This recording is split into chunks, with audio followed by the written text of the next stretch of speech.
Shalom semuanya. Hari ini kita akan membahas 5 tanda peperangan rohani itu sedang terjadi di dalam hidup Anda. Video ini akan membantu Anda memahami lebih dalam tentang apa yang sebenarnya terjadi di balik layar kehidupan kita sehari-hari, yaitu di alam roh, di mana kita akan membahas tanda-tanda serangan iblis di dalam hidup Anda. Karena seperti yang dikatakan dalam 2 Korintus 2 ayat 11, supaya iblis jangan beroleh keuntungan atas kita, sebab kita tahu apa maksudnya, di mana akhirnya dengan pengetahuan dan persiapan yang tepat, kita dapat mencegah iblis mendapatkan keuntungan atas kita. Jadi, mari kita segera mulai. Pendahuluan, memahami taktik jahat iblis dalam hidup kita. Iblis adalah musuh terbesar di dalam hidup kita. Dan celakanya, kelima panca indera manusia itu tidak dapat merasakan keberadaan iblis. Karena dia adalah makhluk roh, bekas malaikat Tuhan yang telah jatuh dalam kejahatan. Banyak orang Kristen tidak menyadari bahwa ketika mereka telah menerima Yesus sebagai Tuhan dan Juru Selamat, mereka juga telah menjadikan iblis sebagai musuh mereka. Dan iblis itu mempunyai satu tujuan utama terhadap diri kita, yaitu menghancurkan hidup kita dengan senjata utamanya berupa panah api. Rasul Paulus mengingatkan ini di Efesus 6 ayat 16. Dalam segala keadaan, pergunakanlah perisai iman, sebab dengan perisai itu kamu akan dapat memadamkan semua panah api dari si jahat.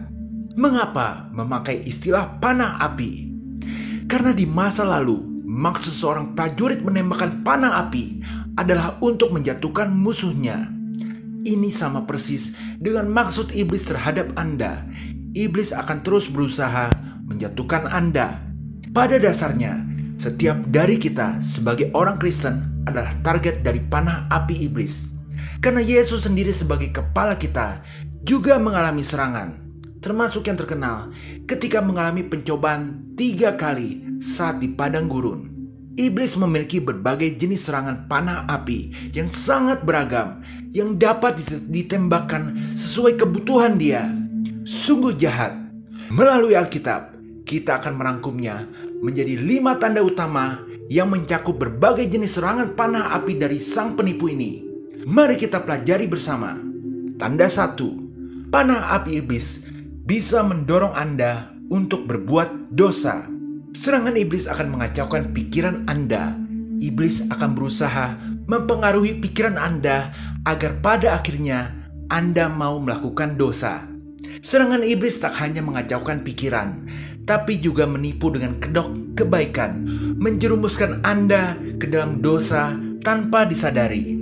Seperti jika seseorang yang merasa tergoda untuk berbohong, mungkin berpikir bahwa itu adalah cara untuk melindungi diri sendiri. Ini adalah tipuan iblis. Atau seseorang yang merasa marah mungkin berpikir bahwa itu adalah cara untuk menunjukkan kekuatannya. Ini adalah tipuan iblis. Seseorang yang merasa iri mungkin berpikir bahwa itu adalah tanda bahwa dia menginginkan sesuatu yang lebih baik. Ini pun tipuan iblis. Semua ini adalah tipuan iblis. Ingat, dosa selalu membawa konsekuensi negatif, bahkan jika tidak terlihat pada awalnya.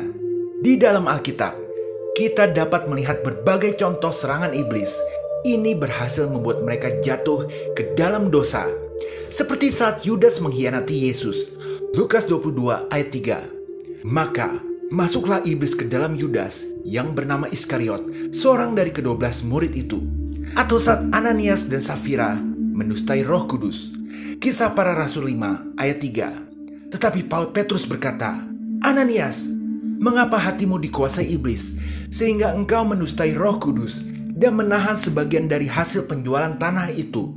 Bahkan saat Daud memutuskan berbuat dosa, yaitu dengan sengaja melakukan sensus, itu pun hasil dari serangan panah api iblis. 1 Tawarik 21 ayat 1. Iblis bangkit melawan orang Israel, dan ia membujuk Daud untuk menghitung orang Israel. Jadi iblis mengetahui kecenderungan manusia untuk berbuat dosa, sehingga iblis dari dulu hingga sekarang terus-menerus menyerang manusia, baik secara terselubung maupun secara terang-terangan. Intinya, iblis ingin lewat perbuatan dosa yang manusia lakukan itu dapat membawa kehancuran sebesar-besarnya. Maka, berhati-hatilah. Sekarang, kita masuk ke tanda 2. Panah api iblis bisa menyebabkan iman Anda kepada Tuhan menjadi luntur. Ini merupakan taktik favorit dari iblis karena merupakan taktik lanjutan dari yang pertama. Ketika manusia sudah terbiasa melakukan dosa, maka cepat atau lambat iman kepada Tuhan pun akan luntur. Apalagi ditambah dengan masalah kehidupan, maka rasa ragu, kekhawatiran, bahkan depresi akan membuat iman kepada Tuhan menjadi luntur. Bisa dibilang orang ini sudah dalam kendali iblis. Jadi ketika Anda terbiasa dengan dosa, Anda sedang membuka pintu bagi iblis untuk masuk dan mengendalikan hidup Anda. Dosa bukan hanya menjauhkan manusia dari Tuhan, tapi juga menjebak manusia dalam lingkaran setan yang menghancurkan iman dan menjerumuskannya ke jurang kegelapan tanpa harapan. Kita sering melihat serangan iblis ini dalam kehidupan sehari-hari. Seperti seseorang yang terbiasa berbohong akan kehilangan kepercayaan dari orang lain dan merasa terisolasi. Seseorang yang terbiasa berjudi akan terjerat hutang dan mengalami depresi. Seseorang yang terbiasa selingkuh akan kehilangan keluarga dan mengalami kehancuran rumah tangga. Alkitab telah memperingatkan ini dalam Ibrani 3 ayat 12. Waspadalah, hai saudara-saudara, supaya di antara kamu jangan terdapat seorang yang hatinya jahat dan yang tidak percaya oleh karena ia murtad dari Allah yang hidup. Murtad artinya tidak percaya Tuhan lagi, dan ini merupakan bencana karena sesungguhnya banyak hal yang bisa kita khawatirkan di dalam hidup ini, seperti khawatir akan kesehatan, keuangan, karir, pendidikan, bahkan kematian bisa membuat orang khawatir. Iblis ingin lewat serangan ini, semua orang Kristen itu merasa Tuhan itu jahat, tidak ada anugerah, sehingga orang Kristen hancur dalam depresi. Waspadalah, waspadalah. Sekarang kita masuk ke tanda 3. Panah api iblis bisa menanamkan benih kesombongan di dalam hati Anda. Dari Yehezkiel pasal 28 ayat ke-15 dan 17, kita memahami asal-muasal iblis, yakni malaikat sempurna yang jatuh akibat kesombongan sehingga berubah menjadi iblis. Jadi sama seperti iblis yang jatuh akibat kesombongan, iblis pun ingin manusia jatuh dalam kesombongan juga. Kesombongan adalah dosa yang sangat dibenci Tuhan, karena kesombongan adalah bentuk pemberontakan terhadap Tuhan. Kesombongan menunjukkan bahwa manusia ingin meninggikan diri di atas Tuhan. Kesombongan membuat manusia tidak mau mengakui dosa-dosanya dan menerima anugerah Tuhan. Kesombongan menjauhkan manusia dari kasih dan pengampunan Tuhan. Kesombongan bukan hanya dosa yang dibenci Tuhan, tapi juga jebakan iblis yang menipu dengan ilusi kehebatan diri sendiri dan mengantarkan kita pada kehancuran. Tuhan mengalahkan iblis karena Yesus rela merendahkan hati untuk mati di kayu salib, sekaligus untuk memberi contoh bahwa Tuhan sudah terlebih dahulu mempraktekkan kerendahan hati kepada manusia sebagai lawan dari kesombongan. Kesombongan adalah dosa tertua karena Hawa berdosa karena sombong. Kita lihat dalam Kejadian 3 ayat 5. Tetapi Allah mengetahui bahwa pada kamu memakannya, matamu akan terbuka dan kamu akan menjadi seperti Allah, tahu tentang yang baik dan yang jahat. Hawa ingin menjadi seperti Allah. Ini bentuk kesombongan yang dikobarkan oleh panah api si iblis. Waspadalah, waspadalah. Sekarang kita masuk ke tanda 4. Panah api iblis bisa memanfaatkan orang lain untuk mencegah Anda berbuat benar. Iblis mampu memanfaatkan orang lain untuk mencegah kita berbuat benar. Bahkan tak jarang orang tersebut merupakan orang terdekat Anda. Waspada akan hal ini. Sebagai contoh dalam Matius 16 ayat 21-23 tertulis, sejak waktu itu Yesus mulai menyatakan kepada murid-muridnya bahwa ia harus pergi ke Yerusalem dan menanggung banyak penderitaan dari pihak tua-tua, imam-imam kepala, dan ahli-ahli Taurat. Lalu dibunuh dan dibangkitkan pada hari ketiga. Tapi Petrus menarik Yesus ke samping dan menegur dia. Katanya, "Tuhan, Kiranya Allah menjauhkan hal itu. Hal itu sekali-sekali takkan menimpa engkau. Maka Yesus berpaling dan berkata kepada Petrus, "Enyahlah iblis, engkau suatu batu sandungan bagiku, sebab engkau bukan memikirkan apa yang dipikirkan Allah, melainkan apa yang dipikirkan manusia." Di mana Petrus sedang menghalangi Yesus untuk berbuat kebenaran. Dan ini akan mencapai puncaknya adalah ketika iblis menggunakan antikristus untuk menghalangi kita berbuat kebenaran. Kita baca dalam 2 Tesalonika 2 ayat 9. Kedatangan si pendurhaka itu adalah pekerjaan iblis dan akan disertai rupa-rupa perbuatan ajaib, tanda-tanda, dan mujizat-mujizat palsu. Tapi untuk sekarang, panah keempat ini sangat halus, tidak begitu kelihatan. Anda harus peka. Anda jangan boleh langsung menuduh seseorang itu sedang dipakai setan untuk menghalangi Anda berbuat benar. Waspada tingkat tinggi diperlukan terutama saat Anda diperhadapkan untuk mengambil keputusan. Ingat betul-betul ayat 1 Petrus 5 ayat 8. Sadarlah dan berjaga-jagalah.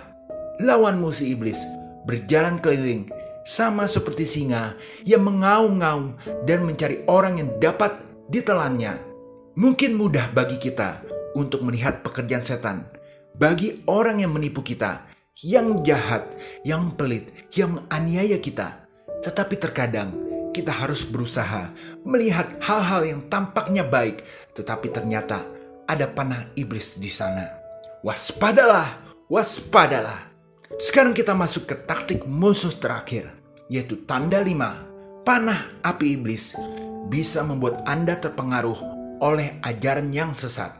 Ini adalah serangan final iblis dan yang paling dahsyat dan harus sangat diwaspadai. Ajaran-ajaran sesat yang tampak jelas seperti dukun atau ilmu gaib mungkin mudah untuk kita hindari. Tapi apa paling susah dideteksi adalah ajaran sesat yang berasal dari pemikiran kita sendiri.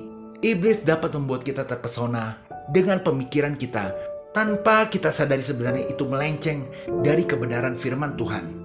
2 Korintus 11 ayat 14 tertulis, "Hal itu tidak usah mengherankan, sebab iblis pun menyamar sebagai malaikat terang." Iblis sang penipu ulung mampu menyamar sebagai malaikat terang, menjerat kita dalam perangkap pemikiran yang tampak benar, tetapi menjauhkan kita dari kebenaran firman Tuhan. Tanpa disadari, kita terjerumus dalam kesesatan yang dibungkus rapi dengan logika dan keyakinan pribadi. Maka kita harus tetap berpegang teguh pada firman Tuhan. Jadikan Alkitab sebagai sumber kebenaran dan tolak ukur segala pemikiran. Ingatlah, di akhir zaman ini, iblis selalu mencari celah untuk menyesatkan. Waspadalah, waspadalah. Sebagai penutup, demikianlah 5 tanda peperangan rohani itu sedang terjadi di dalam hidup Anda. Biarlah pembahasan kita kali ini membuat kita semakin merasa ingin lebih dekat lagi kepada Tuhan. Karena bagaikan seekor domba yang akan aman dari terjangan serigala, kalau domba itu berada dekat dengan gembalanya, demikian juga kita akan aman jikalau kita berada dekat dengan Tuhan yang adalah gembala kita. Nah, mari kita kalau ada waktu baca dan renungkan Mazmur 23. Lalu kira-kira apa makna terpendam dari Mazmur 23 itu? Biarlah Tuhan yang mencerahkan hati Anda secara pribadi. Kiranya kalau Anda telah mendapat pencerahan, Anda juga mau membagikannya lewat kolom komentar, sehingga semua orang yang membacanya dapat menerima berkat damai sejahtera. Haleluya, amin. Jika berkenan, berikanlah like, share, dan subscribe, serta komen. Tuhan Yesus memberkati.